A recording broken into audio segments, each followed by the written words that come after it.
Good morning, students. Abha Arora this side, and this is the last video lecture of our chapter Dual Nature of Radiation and Matter, which is chapter number 11. The last video lecture, we are going to start with the topic photocell. So, basically, photocell is a technological application of photoelectric effect. Photoelectric effect, we all know, we have understood this topic previously. So, it is basically photocell is what? It is application, it is technological application of this effect. Okay, sometimes we used to call it an electric eye also. And as you can see, here is the diagram. So we have a semi-cylindrical cathode plate, which is known as emitter, on which light will be incident from any monochromatic source. Then we have collector, and it is connected in the circuit. So basically, where you can use it is used as an automatic door opener. As an automatic door opener, it can be used for the detection of traffic law defaulters. It can be used in burglar alarms. Burglar means a person who illegally enters into any building and steal things. So for security purposes, photocell can be used. Okay, then it is also used in the reproduction of sound in case of motion pictures, means the pictures which are moving, or in the television camera, or it can be used in industries also for detecting minor flaws. Flaws means defect or holes in metal sheet. So basically, photoelectric effect has a technological application, and that is called as photocell. So next is Heisenberg's uncertainty principle, and according to this principle, it's not possible to measure both the position and momentum of an electron at the same time exactly. There is always some uncertainty in the position and some uncertainty in the momentum. Uncertainty in the position is represented by delta x. Uncertainty in the momentum is represented by delta p. As you can see, equation number 11.12, delta x multiplied by delta p is approximately h cut. And what is h cut? H cut is nothing but it's what? It's h divided by 2 pi. Okay, so h cut is what? H divided by 2 pi, and h is what? It's Planck's constant.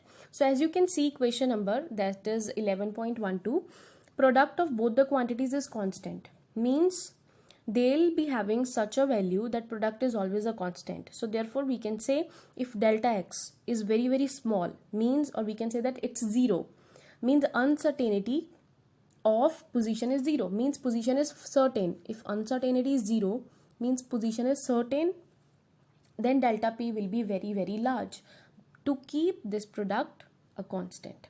So it means if position is certain, if uncertainty of position is 0, position is certain, then delta p, which is uncertainty in momentum, it's very large, means there is no idea about the momentum.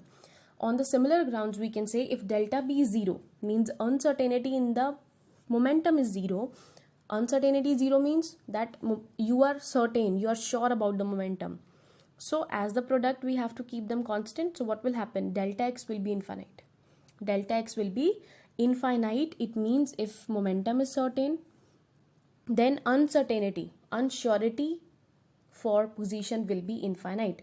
So therefore this principle or this law says that you cannot find position and momentum of an object simultaneously. If one is certain, other will be uncertain, and vice versa. Okay, and the product is always given as h cut. H cut means h divided by 2 pi. Some people call it as h cut, or some people call it as h cross. So I used to call it h cut. Okay, so you can choose anyone, h cut or h cross. Okay, so next topic is Davison and Germer experiment. So basically, Davison and Germer experiment is nothing but it is basically what? It is experimental demonstration of wave nature of electron. So before understanding that what is this experiment is all about, and what we are going to find it, or what will be the conclusion, so before doing that, we need to understand one law, that is Bragg's law of diffraction. So let us see that first. How are the wavelengths of X-ray determined? Consider a homogeneous X-ray of wavelength lambda incident on a crystal at a glancing angle theta. The incident ray AB and DE after reflection from the lattice planes Y and Z travel along BC and EF respectively as shown in the diagram. Let the crystal lattice spacing between the lines BD. BP and BQ are the perpendiculars drawn from B on DE and EF respectively. Therefore, the path difference between the two waves A, B, C and D, E, F is equal to PE plus EQ. In the triangle PBE, sin theta is equal to PE by BE, or PE is equal to BE sin theta, or we can write it as D sin theta. In triangle QBE, sin theta is equal to EQ by BE, or EQ can be written as BE sin theta, or can be written as D sin theta. So path difference is what? It's PE plus EQ. And what is the value of PE? The value of PE is D sin theta. Similarly for EQ, it's D sin theta. So total path difference is 2D sin theta. If this path difference 2D sin theta is equal to integral multiple of wavelength, that is n lambda, where n is an integer, then constructive interference will occur and therefore we will get a good output. Therefore, the intensity of the beam will be maximum, which is 2D sin theta is equal to n lambda, where n is an integer, and this law is known as Bragg's law. So, as all of you have understood what is Bragg's law of diffraction, let us proceed with the topic, which is Davison and Germer experiment. So, in figure 11.7, experimental setup of this experiment is given. So, I'm going to explain you about the main components of this experiment. Rest, the theory part, you can read by yourself from NCERT or SL Aurora as you want. Okay. So basically we are having one electron gun over here, and this electron gun is going to produce one fine beam of electrons.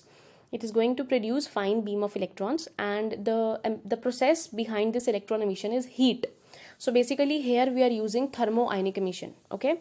And this fine electron beam is going to incident on nickel target, and after striking this nickel target, these electrons are going to be scattered.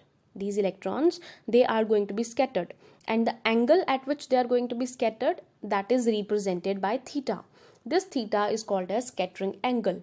So obviously in each scattering this theta will be different, so that's why we are having here movable collector. This movable collector is going to collect the electrons after scattering, okay?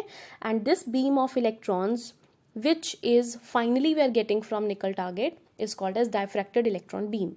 Okay, and this movable collector is connected to galvanometer. Why? Because electrons are going to be collected, and according to that we are going to tell about the value of current.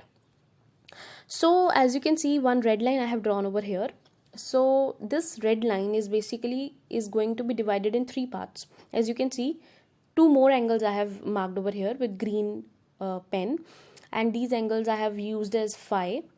So these angles are glancing angle, which was theta in Bragg's law of diffraction. So basically there is no hard and fast rule that glancing angle will be theta or phi, that we can use. Obviously here they have already used theta as this scattering angle, so I have used phi. Okay, so theta was already in use, that's why I have used phi. So as you can see, this red line, this is making a straight angle, so theta plus phi will be 180. Okay, so it was noticed that a strong peak appeared in the intensity of the scattering electron for an accelerating voltage of 54 volt.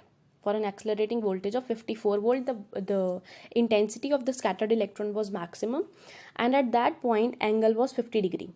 At that point scattering angle was how much? 50 degrees. So as you can see, some graphs are given over here. So intensity, as you can see, the peak is maximum. The peak is maximum for 54 volt, and angle is how much? 50 degree. And this 50 degree is what? This 50 degree is theta. This 50 degree is theta. But to apply Bragg's law of diffraction, I want glancing angle, and glancing angle we are using as phi. So means I need the value of phi. So how we can do that? There is one more picture that I have used over here. See, theta plus phi will be 180. Phi plus phi will be 2 phi. So I need phi. I'll be taking some other parameters to the right hand side. So it will be 180 minus theta divided by 2.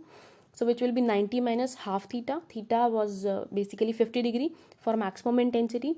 So phi is coming out to be 65 degree. phi is coming out to be 65 degree. So when we are going to apply the Bragg's law, we are getting the wavelength, how much? We are getting it 0.165 nanometer by applying 2d sine theta is equal to n lambda. By applying 2d sine theta is equal to n lambda, the wavelength is how much? 0.165 nanometer by experimentally. Okay, and there was one more formula that we were having already, which was 1.227 by under root v, and potential is maximum how much? Potential is how much we are getting? We are getting 54 volt. Potential we are getting 54 volt. So by putting 54 in this formula, lambda is again coming out to be how much? It's coming out to be 0.167. And both these results, theoretical formula which was given by de Broglie and this experiment which is performed by Davison and Germer, the results are same. So therefore, which proves that yes, particles are also having wave nature. So with the end of this article, we are done with this chapter. Okay, so if any kind of doubts you people are having, then do ask me in the doubt sessions. Okay, till then, take care. Bye bye.